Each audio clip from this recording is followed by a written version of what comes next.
ఫైళ్ళ క్లియరెన్స్లో చంద్రబాబు గారు చెబుతున్నారు కొల్లు రవీంద్ర గారు 43 రోజులు తీసుకున్నారని. అయితే 33 రోజులు నారాయణ మనోహర్ తీసుకున్నారంటే ఆయన వెంటనే రియాక్ట్ అయ్యాడట. లేదు నాది కరెక్ట్ కాదనగానే అప్పుడు ఆయన లేదు లేదు క్లియరెన్స్కి పట్టే సమయం మంత్రుల పనితీరు ప్రామాణికం కాదని మళ్ళీ చంద్రబాబు గారే సవరించుకున్నాడు.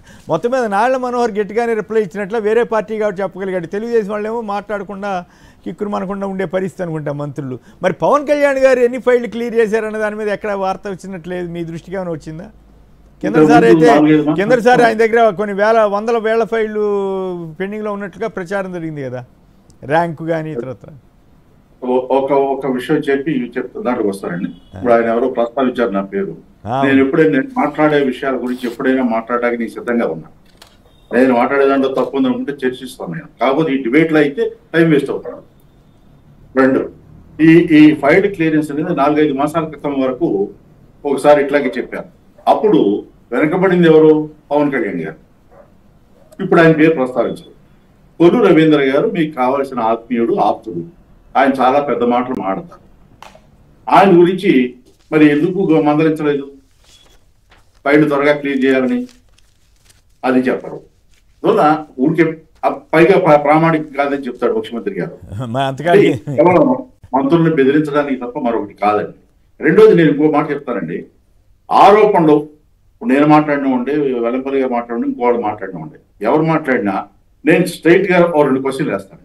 ఒకటి, ఆంధ్రజ్యోతి దినపత్రికలో సూర్యాభాయ్ మాఫియాగా తయారై వసూలు చేస్తున్నారు అని చెప్పేసి ఒక కథనం వచ్చింది. ఎందుకు ఎంక్వైరీ చేయలేదు?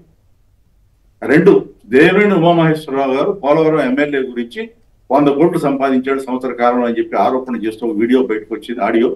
అది దానికి ఎవరితో కరాటం రాంబాబు గారని జంగారెడ్డిగూడ ఏరియా నాయకులతో మాట్లాడితే వచ్చింది. ఆ రాంబాబు గారు ఏం చెప్పారు?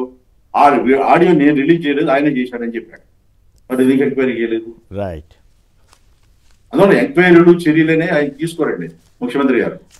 లీకులు మాత్రం ఇస్తారా? రైట్. ఈ ప్రభుత్వం మీద టీడీ వాళ్ళు ఇచ్చినట్టుగా దుష్ప్రచారం చేస్తున్నారని సూర్యాభాయ్ రాసిన ఆంధ్రజ్యోతి మీద కేసు వేయచ్చు కదా? కాదు, దుష్ప్రచారం అంటే అసలు గత 5 ఏళ్లలో చంద్రబాబు జగన్ గారి ప్రభుత్వం మీద చేసినంత దుష్ప్రచారం మనమైతే నా ఎక్స్పీరియన్స్లో ఎప్పుడు చూడలేదు. విమర్శలు చేయటం వేరు, దుష్ప్రచారం చేయటం వేరు. అచ్చంగా దుష్ప్రచారమే కదా. ఏది అదేంటి బిల్లు, మన రీసర్వే వ్యవహారం, టైటిలింగ్ యాక్టు మొత్తం అవన్నీ కూడా జగన్ గారు లాగేసుకుంటాడు భూములని, ఇట్లాంటి పచ్చి అబద్ధాలు చేసి ఇప్పుడు మళ్ళీ అదే రీసర్వేకి కేంద్ర ప్రభుత్వం నుంచి డబ్బులు వస్తే హ్యాపీగా తీసుకుంటున్నారు. ఒకటి అనేక ఏదైతే ఎన్నికల ముందు మా మీద దుష్ప్రచారం చేసిన కంటిన్యూ చేస్తారు సార్. ఇప్పుడు అవన్నీ కంటిన్యూ చేస్తారు సార్ ఇప్పుడు అన్ని కూడా. రైట్.